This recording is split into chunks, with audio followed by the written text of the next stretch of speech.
Hi there and welcome to syncX, Stock Sync. You can update or add track inventory to products with the matching column. On the matching column of the feed, find or select track inventory from the store product fields. Enter the column name or index for mapping. For a fixed value for all products, click on Fixed Value and enter the desired value.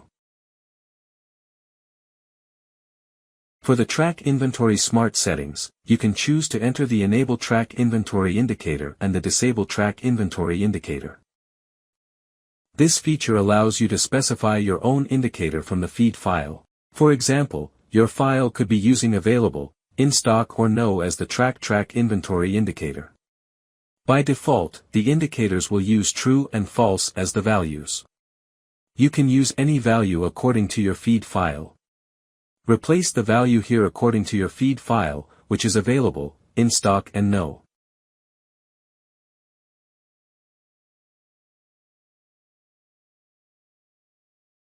If the track inventory field is mapped, then the track inventory option in the quantity setting will not take effect. You can also skip updates when the feed value is blank. Note that a value of 0 is not considered blank. Once you are ready, click on Next and all changes will be saved.